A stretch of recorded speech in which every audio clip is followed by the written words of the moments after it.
Hello, welcome to our first ever virtual California High-Speed Rail Finance and Audit Committee meeting. My name is Justin Shachurk and I'm the Multimedia Manager for the Authority.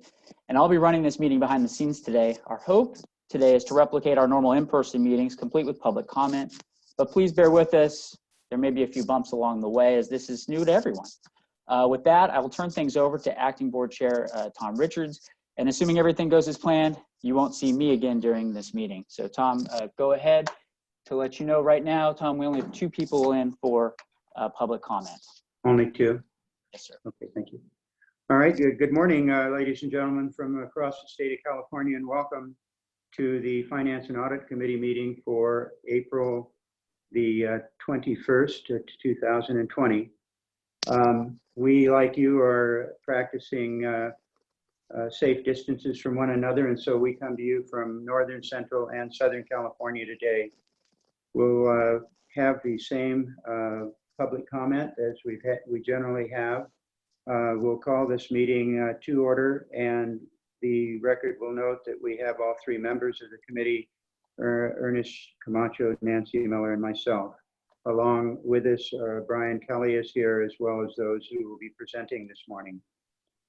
With that, we will go to public comments. I believe we have 4 registered. We may only have 2 on board. If you are on board and you're a Zoom participant, we will start alphabetically. Is Eileen Edsinger here? She is not. We have David Schweigel and Roland Lebrun, sir. Okay, thank you. Then Roland, you are first on the list today. Welcome, and please keep your comments to 2 minutes. I'm going to guess, Justin, he's on the telephone. He is not. I'm trying. Sir, if you can unmute yourself, please go ahead.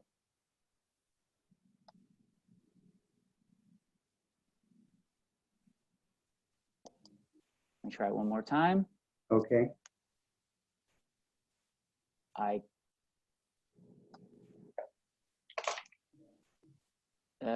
It seems to not being allowed. We can try and you want to try David first? Yes, we'll move on to David, and Roland Lebrun, would you please hold, and we'll try to get you on after David Schweigel. David Schweigel, welcome. Are you with us this morning on Zoom? I am. Can you hear me? We hear you fine. Excellent. All right, this is David Schweigel from Apex Civil Engineering. Greetings, F&A Committee. 3 items. In making the case for high-speed rail, here's a tip from the Cascadia mega region. A $24 to $42 billion system carrying the passenger equivalent of a 10-lane freeway, generating $355 billion in economic activity and achieving cross-border collaboration among the best and brightest medical minds to find a vaccine for COVID-19. Second, think California for all, such as enhanced collaboration among Fresno EDC, the Silicon Valley Leadership Group, and the Greater Sacramento Economic Council to lay fiber optic cable within the high-speed rail right-of-way to bring tech to the Inland Valley, 5G service to the numerous households here in the Central Valley without, and achieve the next ag tech breakthrough.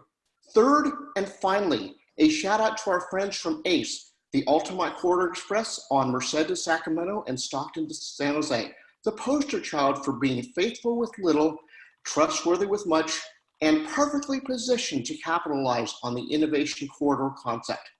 Thank you. Thank you, David, and thank you for joining us this morning. Do you want to try Roland one more time here, sir? Yes, we'll try. Roland Lebrun, are you there? Justin, is it possible he's just audio and? I can't. He needs to unmute to give his comments. Okay. Roland, if you're able to hear us, are you able to unmute your device, please?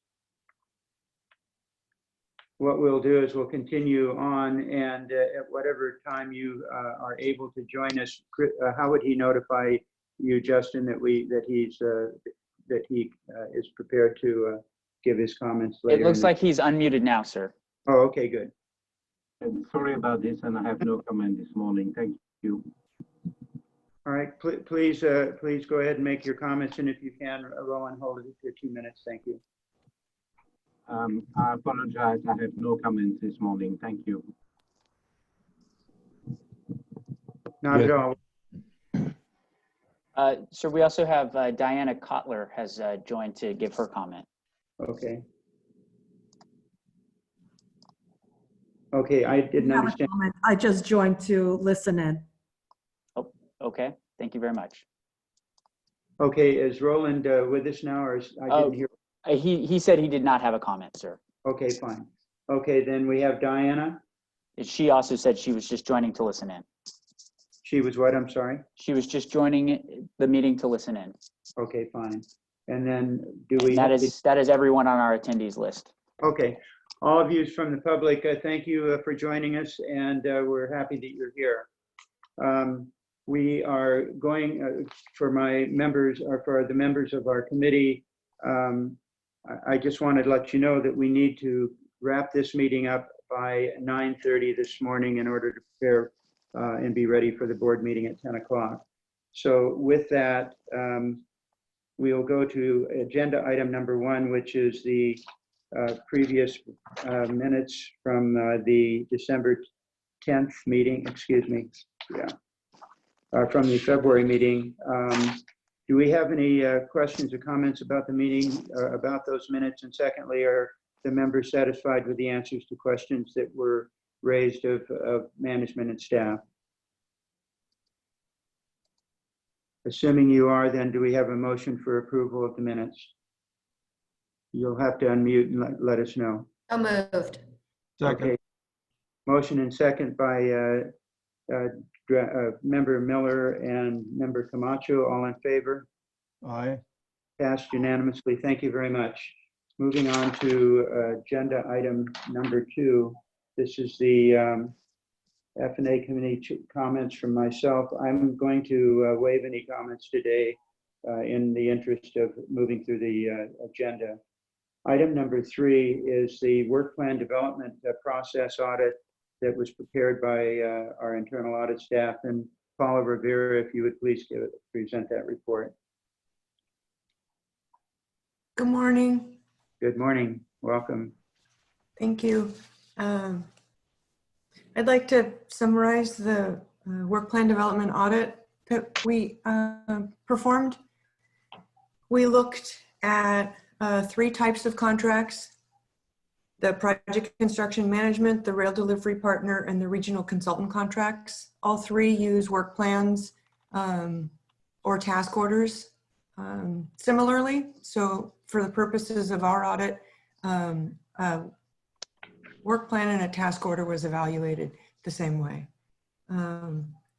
The purpose of our audit was to review the development process of these work plans, and our objectives were to determine if the work plan development process complies with policies and procedures, if the roles and responsibilities of those involved are defined, and if the work plans define scope of work and deliverables expected, as well as detailed estimated staffing levels, hours, costs, those sort of things. At the request of Joe Hedges, our Chief Operating Officer, a 4th audit objective was added to determine if the work plans are being used to manage the work. So we found that roles and responsibilities are defined, and that work plans have scope of work, and contract managers are able to demonstrate that they're using those work plans to manage the work of the contractors or consultants. There is a process for developing the work plan set up by each contract manager. However, we found that there's no guidance. There's nothing to identify the purpose of the work plan, how it should be developed. Authority staff and management indicated that that would be a challenge because those 3 types of contracts are very different. But we feel that even within those types of contracts, the PCM, the regional consultants, or for RDP, there could be some guidance that makes it clearer how to develop the work plan. But right now it is based on the management style of the contract manager.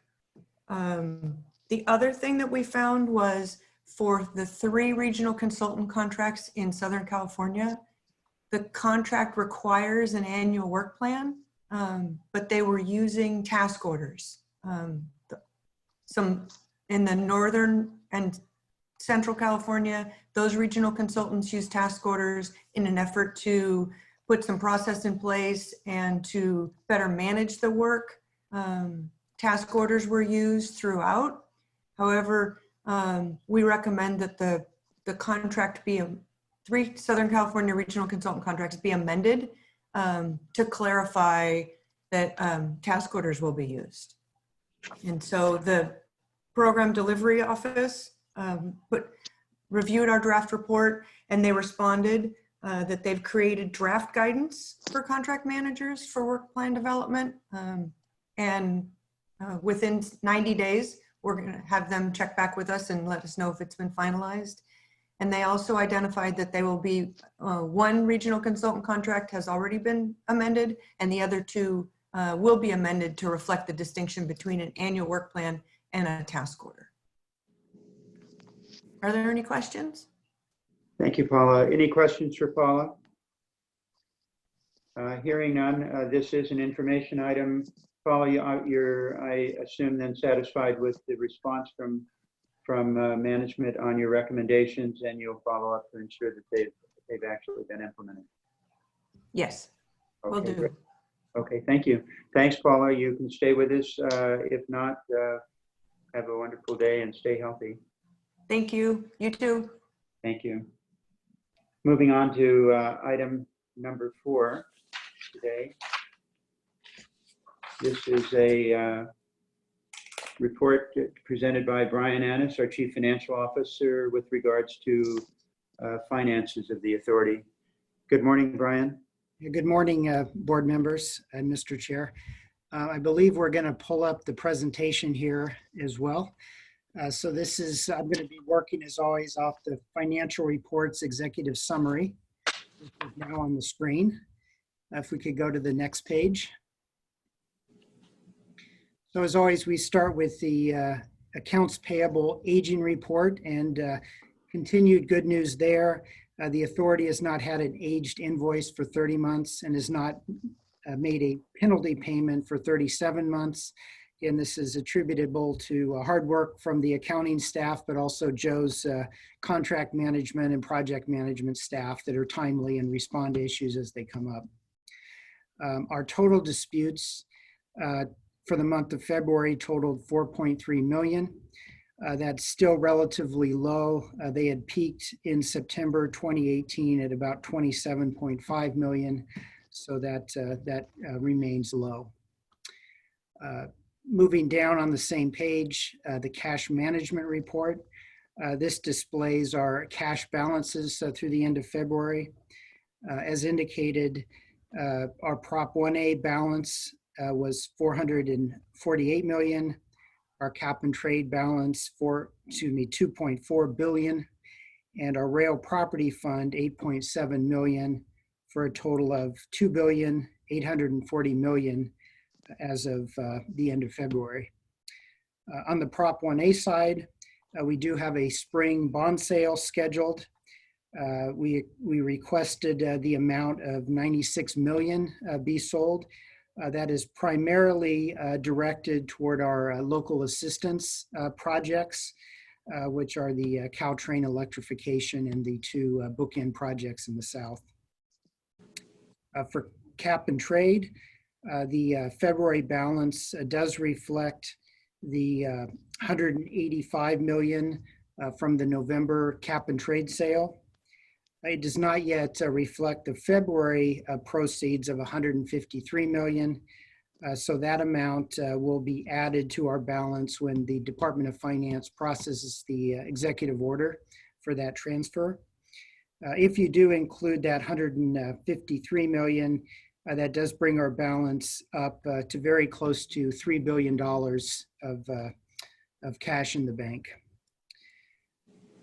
Brian, any expectations or forecasts on cap and trade auctions moving forward at this point? Yeah, we don't have a forecast, but it is worth noting that the COVID-19 crisis has created quite a reduction in petroleum use. The fuel purchase for automobiles, for jet planes is down significantly. I've seen some estimates around 50%. And our cap and trade market, of course, as a auction-based market, can be more volatile than just a straight volume reduction. The cap and trade market has a secondary market operating where previously sold credits can be bought and sold. So I do think our risk, our short-term risk of cap and trade revenue has increased. This auction in May, it's scheduled for May 20th, and we'll know the results about a week later. Certainly, I think the risk of a lower proceed amount is quite high. However, long-term, the state does have ambitious climate goals for 2030. So we do expect that market to bounce back. And in fact, if there are some unsold credits from the May auction, those would roll over and be available for sale later on. So a portion of those proceeds or revenues might come back.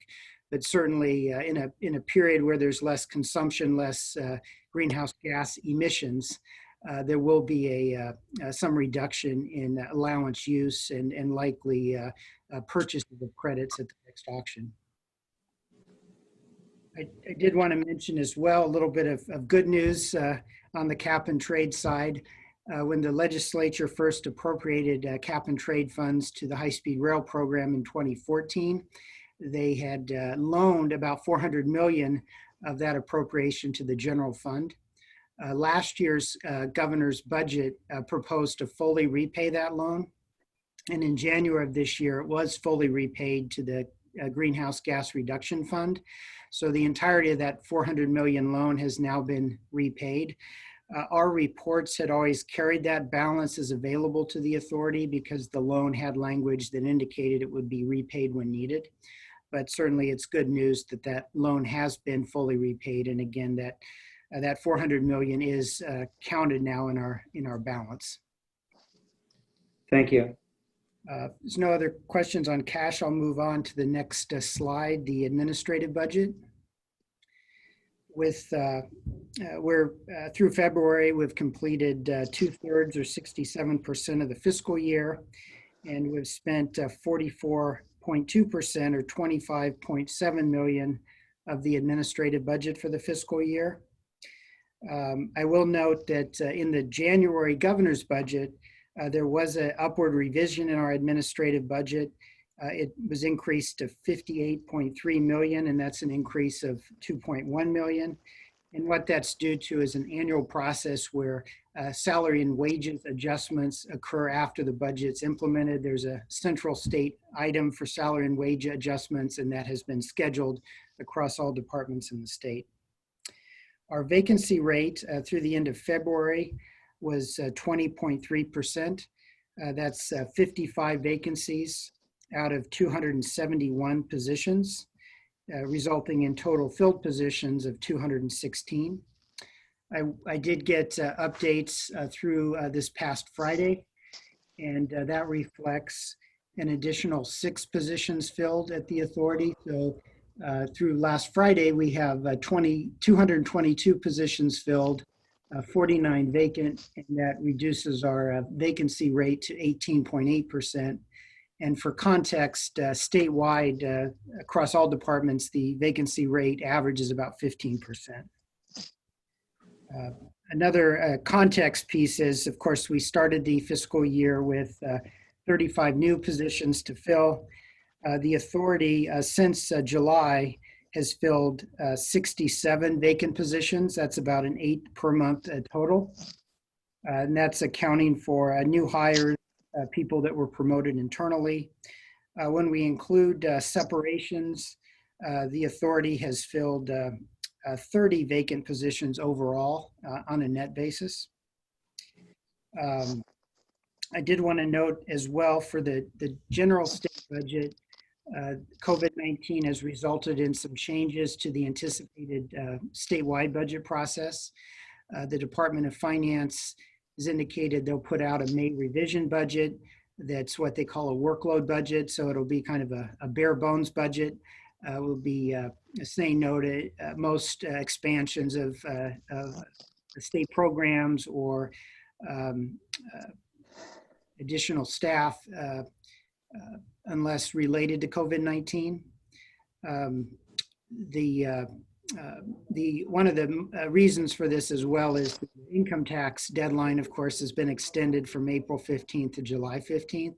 So Department of Finance intends to present a May budget, anticipating legislative approval of the budget in June as required by the Constitution, but then likely after the income tax receipts come in July, the Department of Finance would submit a August revision, and legislature would likely make further revisions to the budget after the summer recess. In terms of high-speed rail specifically, we have 15 positions to convert consultants to state staff in IT. That was in our January budget, and we've been in discussions with Department of Finance on some additional conversions of consultants to state staff. So those moving forward are really pending our ongoing discussions with Department of Finance, given their revised budget direction. Brian, I have a question. Yes. Have we had any luck with the finding a risk manager yet, or is that still vacant? That is still currently vacant. Okay. Can I weigh in on that? Are we using a search firm, or how are we doing it? Since we can't seem to find it in the state inventory. Yeah, Tom, if I could weigh in on that.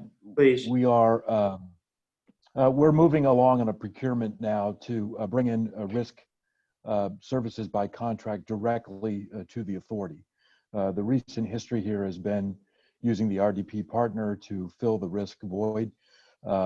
But after we've gone out and done some searching some time ago for the state position, we made a determination that kind of the level of risk analysis that we need here is not widely available in state service. We are therefore going out directly to contract for that service directly to the authority. And we're putting that procurement together now. We're working on the scope of work document today. In the meantime, until we're done with that, we'll continue to use risk help from our RDP, but we're in the middle of transferring away from that process. Okay, thanks. So I believe Justin will flip to the next page on the PowerPoint capital outlay budget summary.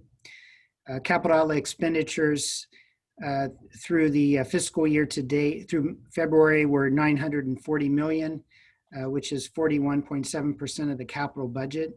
That's about $378 million above where we were last year at this point in time in terms of expenditures. The monthly total for February was $100 million. By category, construction was $92 million, project development $6.5 million, and bookend expenditures $1.9 million. In terms of the design build expenditures specifically, accounting is tracking those at $64.5 million for the month. And the authority, of course, did revise the forecast for the fiscal year mid-year and currently forecast $1.6 billion. Is any of the that 83 million delay, or is that real construction? There's a chart on the bottom half of the chart that indicates the percentages with and without the time impact payments. So design build contracts without the time impact are running 48% of the forecast level, with 67% of the fiscal year completed. So you have then CP1 at 20 million, 2-3 at 30, and CP4 at 14? That's correct. Okay. Brian, thank you very much for the detail on this schedule, as well as your response to providing the forecast for the balance of the fiscal year. both of these things are really great additions and appreciated. Thank you. Sure, my pleasure. With that, I will move on to the next page, total project expenditures with forecast. And what this shows on the top is our total expenditures through the life of the program that are about $6.7 billion. And the four categories are displayed on that chart. On the lower half, we display our ARA match and where we stand on that. And what that chart shows is through 2018, the federal government had approved 4.76 million in ARA match, but after that they disengaged and have not acted on our subsequent submittals, but we do have almost 900 million submitted to the FRA in qualifying match. That sums to about 1.4 billion, leaving about 1.1 billion remaining to submit as match. We are currently submitting at a pace of about 67 million a month, and expect that to increase over time as we see the DBs in the field also increase month over month. The next page, we have contracts and expenditure report. The authority has 191 active contracts that total 7.5 billion in value. Our small business utilization rate for the month of February was 21.8%, which is an increase of 0.9% from the prior month and also a 0.9% increase from 12 months ago. Some additional context relative to 5 years ago, our small business rate is up 4.7%. As of January 31st, 2020, there were 553 small businesses working on the project, including 180 disadvantaged business enterprises and 58 disadvantaged veteran business enterprises. Do we anticipate next month or the month of, this current month, a decrease in these numbers because of the virus? Sorry, I'm not familiar. Oh, because of the Yeah. I mean, we have essential and non-essential people that have to work. Is that impact? That must have some impact on our construction. Well, our staff in the field has remained high at record levels. Yeah. How that. So I would say for certainly the folks in the field, we haven't noticed any reductions in work yet. So I think that's still to be determined. We do face certain risk we're seeing, but again, in terms of the output in the field, we haven't seen those materialize in any big way to date.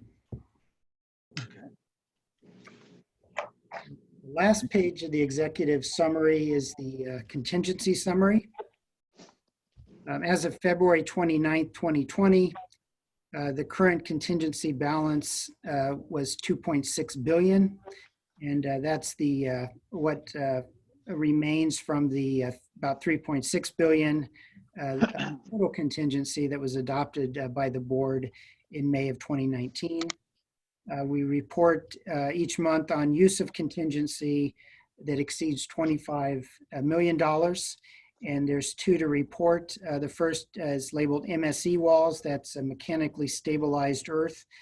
That's some design adjustments moving between the MSE design and the cast in place concrete design. And these changes were driven both by some third-party requirements and also some timeliness and acceleration work on the project. And the second one at 33 million was the some use of contingency for the north extension, those final few miles that were added getting into Madera.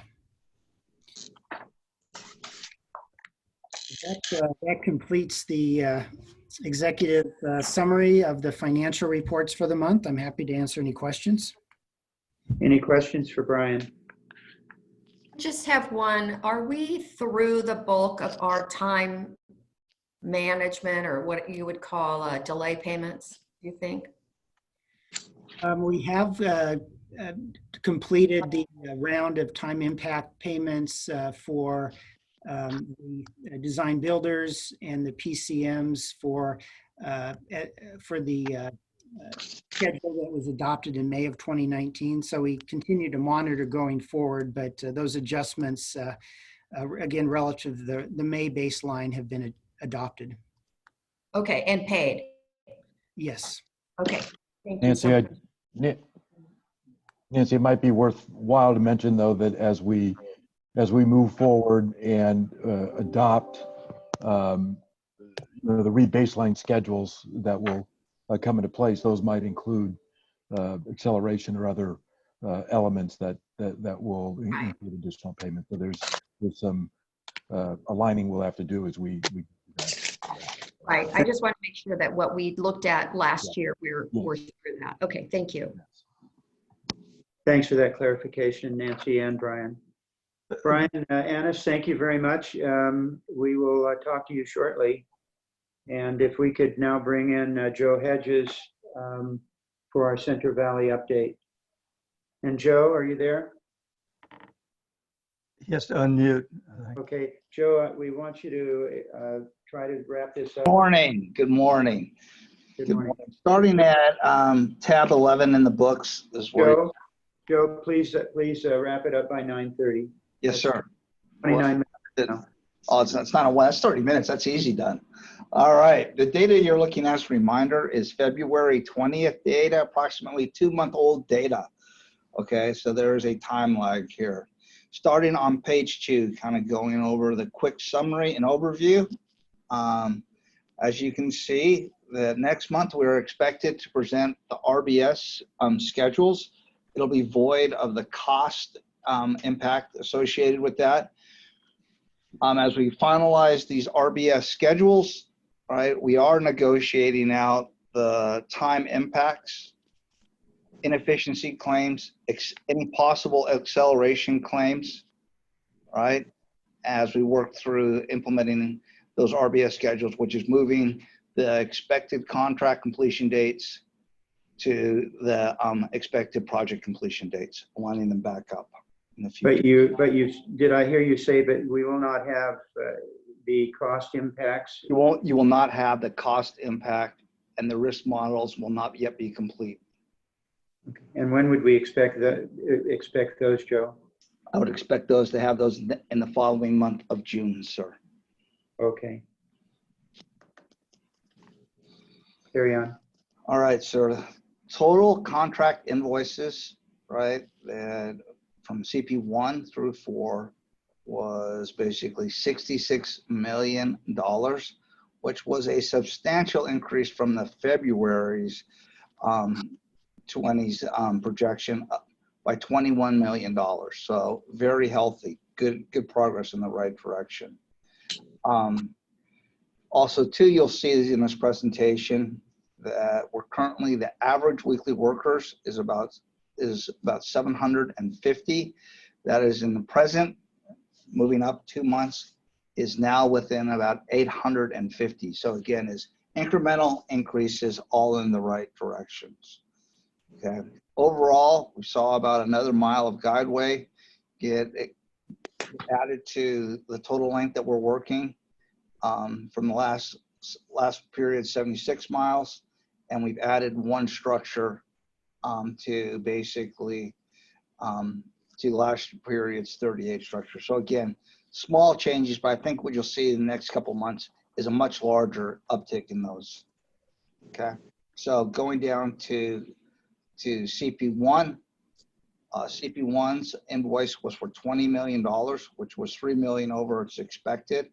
Now, currently, we have 10 structures underway, 7 complete, 16 to go for the total of 33 guideway. We have 10 miles underway, 2 miles complete, and another approximately 20 miles to go as we advance forward, as we move forward to this. TPZP has been very aggressive. We've been looking for alternatives other than row. We've implemented about 25 design solutions as in to avoid acquisition right-of-way parcels. So again, is the big issues here with regards to CP1 and predominantly the Fresno area is the relocation of that first order work, those utilities. That's underway. We've had increased cooperation from UPR, AT&T, and the city of Fresno, all headed in the right direction. Switching to contract pack, page number 3. I want to shift the page, Justin, please. Switching to page number 3, construction packages 2 and 3. Their invoice was a record high of $30 million. That was what we projected. 18 was to the projected. Okay, so another great step forward. Okay, right now, structures. We have 15 structures. Nearly half the structures are underway of the 34. Guideway, we have 26 miles of guideway underway. 19 miles is already completed, leaving another remaining 20 miles. So again, is good progress. The emphasis though in CP23, as you would expect, is that in the structures. Now, another good thing that's important here that I singled out in my notes here is that we have completed 20 of the 87 utility relocations, and civil work for those 87 is underway at additional 24 locations. That's allowing us, PG&E has allowed us to advance the civil work prior to the cutoff as we prepared the land deeds. So all very good news. Again, shows the cooperation that we're getting out of PG&E. CP4.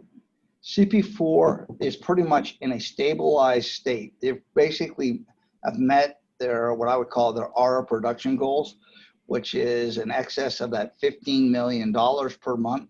Last month, they achieved 16 million to the 10 million that was projected. CP4 is on track, have high confidence as that it will meet ARA. Right now, there's 7 structures. Of the 11 structures are underway, 0 are complete.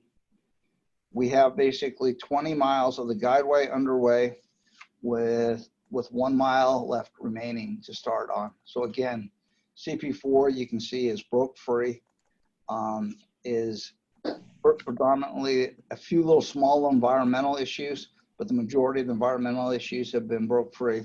And we should have the finalizing the escrow with regards to semi-tropic, which will relieve the majority of the required parcel acquisition required for CP4. Jumping to page 4. Right away, just kind of summarizing some of the issues.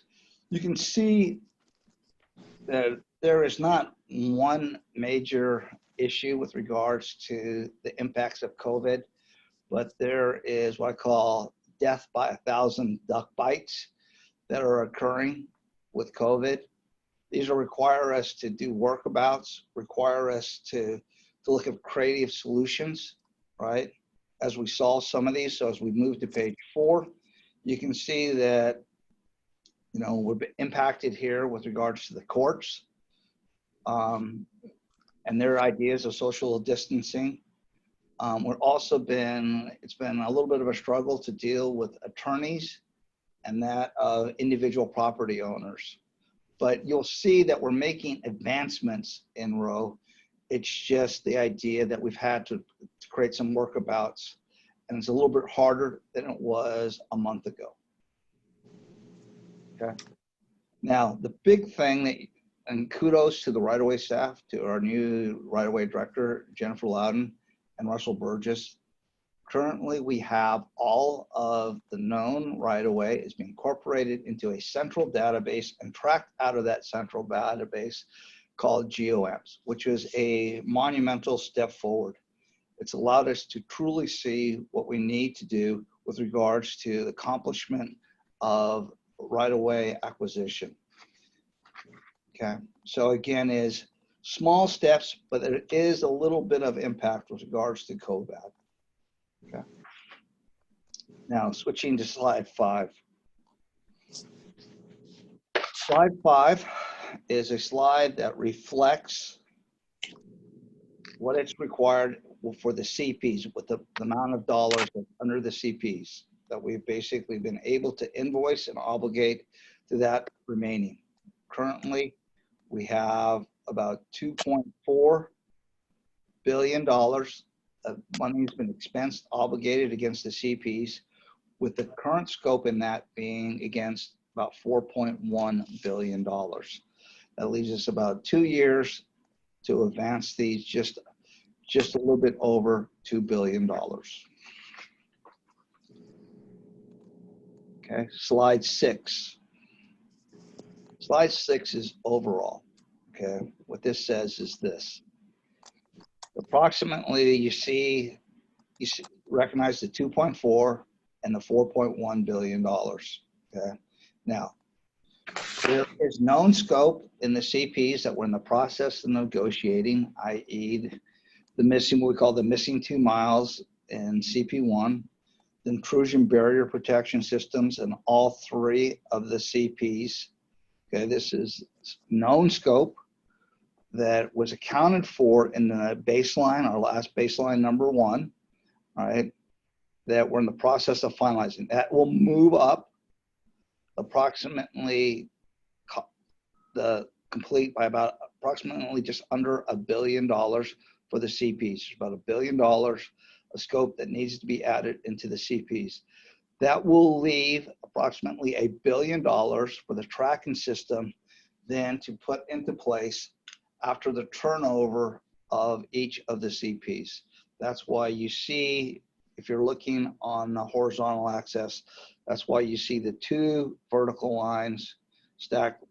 The first one is basically the completion of the predominantly of the CPs, allowing for about a year for the tracking systems to implement their approximately their $1 billion. Okay. Moving to slide 7. Slide 7 shows you basically that we projected $45 million. We were able to achieve 66 in February. These projections in May will be adjusted to accommodate the RBS schedules. So you'll see these now reflected the implementation of the RBS schedules. So our projections will be slightly changing as we implement the new RBS schedules. Right. Slide 8. Slide 8, it shows the average construction workforce, monthly construction workforce. I need to retitle this slide slightly. Okay, and that is for the February, it was about 737. As you're seeing it now, as I've been communicating via email to the FNA, especially last night, you saw that it's up well in excess of 800 going to 850, okay. Which is probably the quickest, when I send that to you, it's probably the quickest measure of progress that's being made in the Valley by the number of construction workers on site. Okay. Now, changing to slide number 9. Slide number 9 will also be adjusted in the RBS schedules, right, to accommodate the projection, the future projections of where we think with regards to, because the RBSs account for all state impacts to include right-of-way and line conveyance. Okay, but we are opening sites right now. The biggest thing is right now is that we are been successful. Russell, all I should say is Dennis Kim has been very successful in the last couple of weeks with PG&E and to execute land conveyance deeds. So all very good, moving forward very well. Joe, can I just interrupt for a second? With regards to the structures for CP1, is there some detail on where we are on those?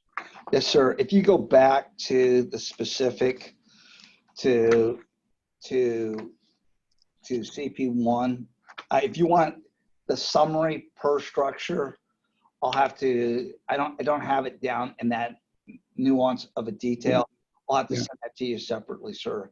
Yeah, you know what? Do that separately. Henry 11? Yeah. I'll send that to you, sir. Okay, great. Thank you. It isn't here. It's a little bit too graphic for this Joe, report. will you send that to me as well? Thank Yes, I you. will. I'll have the Henry 11 sent. Page 10 is basically a regurgitation what I've been explaining. I won't go into detail, but I will pause and ask if there's any questions that you would like me to address. Yeah, I have a question. I think, Brian, you may have mentioned we're going to, at some point, think of acceleration if, in fact, we're going to meet our agreement. Would it be prudent to begin thinking about the acceleration now so that we're not trying to race towards that finish line? Ernie, acceleration is being considered in these RBSs. One of the things I want to be very specific as a steward of the state of California is not to talk acceleration and concepts of macro, but in micro terms, i.e. when we buy acceleration, I want to know exactly what we're buying, i.e. that if critical path is in the rebar, that we're buying extra crews, light plants, those types of things at specific sites to be able to advance that is occurring as we speak. Also, we've been dealing with what we call inefficiencies. This is to keep the work going. This is work that's in scope, but being currently done out of the means and methods, out of the order that they would have been done with regards to the original RFP, i.e. because of a missing parcel, we were not allowed, we couldn't bring in fill from the south. We had to bring it in from the north. Thus, there was impacts to do that. The fill was already bought as part of the baseline, part of the RFP, the original baseline contract. What we have to do there in this inefficiency is to accommodate the contractor with regards for the additional possible traffic control and fill time, the haul time. We're accounting for all those, trying to do work wherever we can do work to advance into ARA.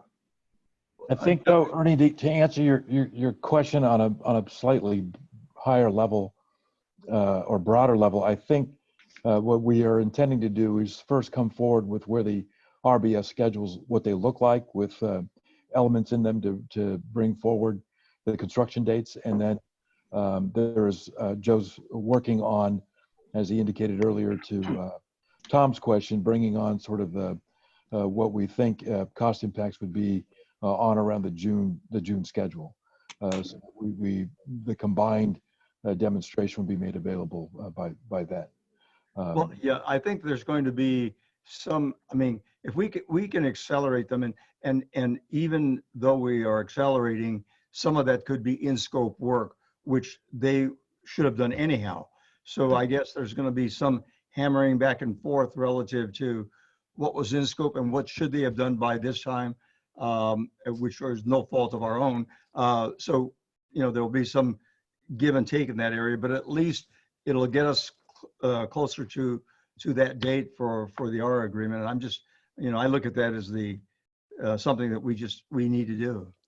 But whether or not it's through acceleration or not, I mean, if we continue to progress, even looking at the numbers that Joe has here, which has been phenomenal in terms of where we've been and where we're going, whether or not that will still accomplish us meeting our agreement date. But, you know, I think we're going to probably end up accelerating, you know, whether it be CP23 or 4 or all of them is certainly, you know, something that Joe has to determine. Yeah, and I think that conversation is going to be better informed by the May F&A committee when Joe comes forward with what those schedules look like. Great, thank you. They will be, Ernie. I mean, At that point, we'll at least have the schedule, the time schedules, but then we need to backfill those with what we think the costs are going to be, which will come, I think, if Joe, you suggested in a month after that. Yeah, well, yeah, that's going to be is the linking the cost to be able to implement this, and then the risk profiles will give you a good idea, quote unquote, the cost of achieving RO, what it's going to be, and if it aligns to the business plan on 18, how this all plays into play, how this all comes out.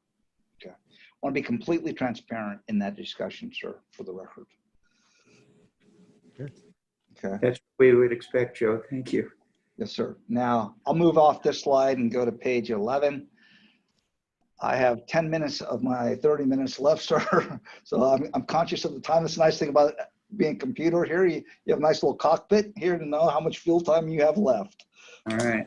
So, sir, what we're tracking here is in row. What Jennifer and her crew is tracking is the things that we need to accomplish to move work forward, okay? That is in this acquisition piece, that is in parcel acquisition, that's the acquiring of real property, okay? And the railroad parcels, which is done by agreement with UP and BNSF, okay? They're a little bit different, so we've segregated those things and we're tracking those individually. The terminology of public lands is Jennifer and crew has done a very deep dive into them. What we've done is we've moved, if there was a need to acquire the fee, underlying fee for those, we've moved those into the parcel count, acquisition count, okay? Also, we're tracking the land conveyance. Land conveyance has really two parts to it. There is what I call the predecessor land conveyance. This is defined by what we call the Big Four, predominantly driven by PG&E. Okay, this is that you must, per agreement, we must convey land rights to the utilities prior to the cutover of those utilities. As I've indicated before, PG&E has been gracious with us. They're allowing us to prove that we own the land, do some of the civil work, but before we cut it over, we must give them these deeds. So, and then there's tier two. Tier two is land rights that comes out post of us moving the utilities. We prove that we have the land rights to move the utility to, then we cut the deed after we've moved them. We're not tracking those since they are not a critical path activity. Only tracking critical activity, acquiring of land and the granting of land conveyance, right? That is predecessor to construction activities. Okay. Again, as I've articulated to you about GeoAmps and having now the one source of data, okay? Last month, we reported that we had 2,138 parcels to go. Okay? We had to make some adjustments with regards to the predominantly adding in those pub lands, which was, we added in 230. Is anyone else having trouble hearing? I'm sorry, Nancy. We added 230 pub lands into the total counts. Out of the 230, 30 were previously acquired, okay? Right, and we also moved out some railroad parcels that were also previously acquired. We separated them out a previous month, okay? Now, the total acquired account became basically is 1592, okay? The total adjusted need account became 2,330. What's important out of these numbers to understand is that there is 738 parcels yet to acquire as we speak. Now, what you're going to see is that the right-of-way numbers are settling about this number. Next month, you can expect to, remember, this is 2-month-old data. GeoAmps lets me have basically a push button dashboard to what is happening. Is I can tell you next month, you're going to see an uptick of about 24 parcels, predominantly due to accounting. And then the following month, you're going to see a downtick of about a dozen parcels. But again, is what you're seeing is that the numbers are going to settle about 738 to acquire over the next couple months. Okay. Now, another thing that we're doing right now is that the next graph shows you that we have approximately 22 parcels that we have acquired but not yet delivered to the design builders. We're in the process of taking those acquired parcels and delivering them all. In the future, what we will talk about is not acquired parcels once we get those 22 absorbed over, but delivered parcels, because that's what really has the impact to the critical path. It is not acquiring them, but it's delivering them to the design builders. Now, changing to slide 13. Slide 13 is a very deep slide. It has a lot of significance.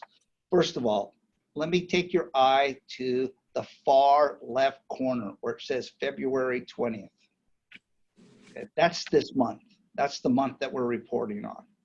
Now, as you can see, right, that we required 13, and at time of reporting of March 9th for this data, we had only achieved 9, okay? Now, we have since, within days after this reporting, this cutoff day of the reporting, we had basically picked up the 1 missing parcel in January and the 4 missing parcels in February. So currently, there is no backlog green parcels, because if there is a backlog green parcel, so that means that we are impacting critical path. Now, also, you can see that as we go forward into the future, that you can see that we're accounting for parcels that we've acquired. Now, that's very significant, because not only are we tracking with regards to the macro numbers that have to be achieved per month, but we're also tracking to the micro, when those parcels need to be acquired. So again, is if I was to take you to way out to the month of November, you can see that there's 118 parcels required there. 6 of those parcels have already been acquired for the month of November. We're accounting for the acquisition of parcels in the month that they need to be delivered as not to impact the critical path. Moving to slide 14. This is the exact same thing with regards to the railroad parcels. As you can see, we've acquired 105 railroad parcels right where we need to be. The next acquisition to fulfill critical path, we need to take 13 railroad parcels in the month of May. That has begun. Judge, so a better, maybe not a better way, but a way for us to clearly understand the planned delivery. Another word for planned delivery is required delivery to meet schedule. Yes, sir. That is perfectly said, sir. Very eloquent. This has, again, complete transparency. You can see that if we have green left on the current month or a previous month, we are in what I call a day-for-day impact to some construction package. I guess the question that we might have, or certainly I do, is the reality of being able to deliver all of these required parcels in order to maintain construction schedule. This is, again, sir, as I articulated to Brian, is there are 738 opportunities to mess this up. And we have to pay extreme attention to making sure that we are delivering on time. Now, that, as you know, can understand that is very complex. And when you put it in past performance, this is monumental to be able to do. Now, what I'm very confident is that on the right of way with our new processes, our new tracking, that and our new alignment to the Caltrans legal teams, that there's a strategy for each parcel. And that's what we're tracking. We're not just very far-sighted, right? We are looking nearsighted over the horizon and weekly production meetings as to make sure that we are clicking to these interim milestones in achievement of right-of-way acquisition. Jennifer Loudon has done an amazing job there. Okay. We need you to work towards wrapping this up, Joe. Yes, sir. Slide 19, it basically talks to land conveyance. Again, hopefully PG&E is going to give us a little bit, or slide 15, excuse me, is going to give us a little bit of leeway with regards to that, working through that, talking to them right now. I'm not going to address you can see that third parties is moving, and you can see that with regards to environmental, huge success. We should have within 1 month of present, not of reporting, but of present, we should have the amended CEQA documents with regards to the table 15s, with regards to wildlife permeability, and that should end basically all of the wildlife permeability issues and permitting issues with regards through CP 1 through 4. A huge milestone. My hat goes off to Chuck over at CDFW for his leadership and his supporting staff. Now, sir, I can go talk on each of the CP1 packages. It's important to note that we've listed all change orders. I won't go through them per package. If you want to know is the cumulative total of all change orders, large and minor, are listed in each of the CP individual micro packages. Okay. Now, Right. back to page 46, which is at the end. This talks about the delivery of the rod nods. All right. As we speak right now, we're ticking them off. We are releasing drafts. Brian has been signing and moving these issues forward without issue. I won't go into the great detail. You're aware of all of those. Now, we also have had some slight COVID impacts there is people are starting to ask for extensions with regards to review times. Again, is nothing significant, just again is a little bit of death by duck bite here.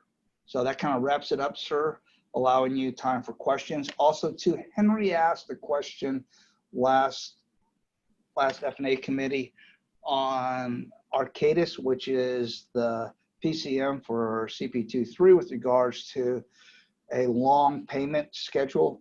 They've added staff, that's been rectified, which was taking over 2 invoice cycles and 30 days is paid as paid, has been moved now into 1 invoice cycle, paid within 10 days, paid as paid. Okay, thank you, Joe. Any questions for Joe? Hearing none. Joe, thank you for the report, and we'll look forward to next So I'm probably month. gonna need a little bit more longer than 30 minutes next week. Okay. Justin, thanks for your support in the background. Ladies and gentlemen, this concludes the Finance and Audit Committee meeting. For those leaving and not joining us at the board, please remain and stay safe and socially distanced. Thank you for joining us, and the meeting is adjourned.